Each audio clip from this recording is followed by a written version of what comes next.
नमस्कार बंधुरा रकमारी रान्नाघरे तुम्हादेरके स्वागत। आजकेर आमार रेसिपि हलो दई इलिश भापा। चलुन बंधुरा देखा जाक आजकेर आमार रेसिपिटा। दई इलिश भापा बानानोर जोन्नो आमी एखाने 5 पिस साइजेर माछ निये नियेछि। हलुद दिये दिलाम, परिमाण मतन लवण दिये दिलाम और दिये देब सर्षेर तेल। एबार माछगुली भालोभाबे मशलाटा मिशिए निते हबे। तेलटाओ और हलुद गुঁড়ো लवण दिए भालोभाबे माछटाके एमन भावे मेशाते हबे।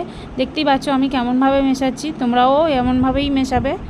মাছগুলি আমার মেশানো হয়ে গেছে, কিছুক্ষণের জন্য রাখা থাক। এবার আমি দই নিয়ে নেব, নিয়ে দইটাকে ভালোভাবে ফাটিয়ে নেব যাতে না ডেলা ডেলা ভাবটা থাকে। ভালোভাবে ফাটানো হয়ে গেছে। এবার আমি মশলার একটা পেস্ট বানিয়ে নেব।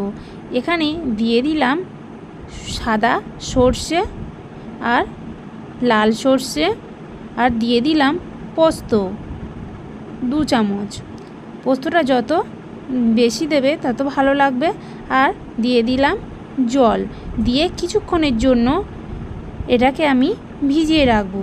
রেখে এটাকে পেস্ট বানিয়ে নেব। ফাটানো দইটাকে আমি নিয়ে নিয়েছি। এবার দিয়ে দেব মশলা ও সর্ষের যে পেস্টটা আমি বানিয়ে রেখেছিলাম সেটা দইয়ের উপর দিয়ে দিলাম। দিয়ে ভালোভাবে একটা চামচের সাহায্যে ভালোভাবে এটাকে মিশিয়ে নিতে হবে। দই আর পোস্তর যে পেস্টটা বানিয়েছি ভালোভাবে মেশাতে হবে।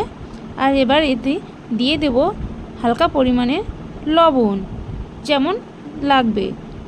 আর দিয়ে আবারও ভালোভাবে এটাকে এমনভাবে মেশাতে হবে যাতে সব মশলাটা ভালোভাবে মিশে যায়। আমি এখানে একটা পাত্র নিয়ে নিয়েছি, নিয়ে এবার দিয়ে দেব পেস্টটা দিয়ে এরকমভাবে চারিদিকে করে নিতে হবে।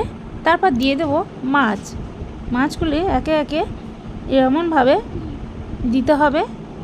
যেহেতু আমার পাত্রটা ছোট তাই আমি এখানে 3টি মাছ দিয়ে করেছি। আবার আমি দুবার করে করেছি। তোমাদের পাত্রটা বড় হলে 5 পিস মাছ সবই দিয়ে দিতে পারো, কোনো অসুবিধা নেই। এবারে মাছের উপর থেকে আবারও যে পেস্টটা করেছি আমরা সেটা এমনভাবে দিয়ে দিতে হবে। একে অপরের উপর এমনভাবে সুন্দরভাবে দিয়ে এটাকে এরকমভাবে ঢাকা দিয়ে দিতে হবে মাছটাকে।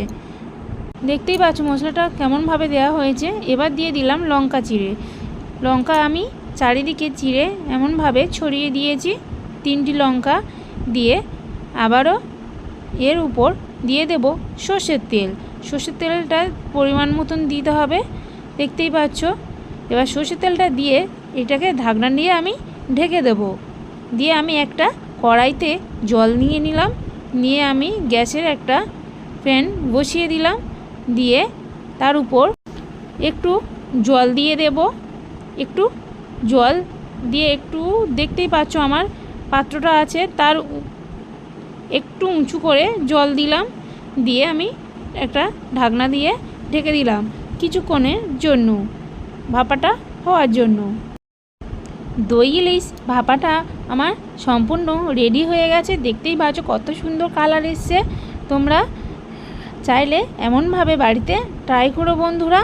আর আমার ভিডিওটি ভালো লাগলে বন্ধুরা লাইক অ্যান্ড সাবস্ক্রাইব করে দিও আর কমেন্ট করতে ভুলো না।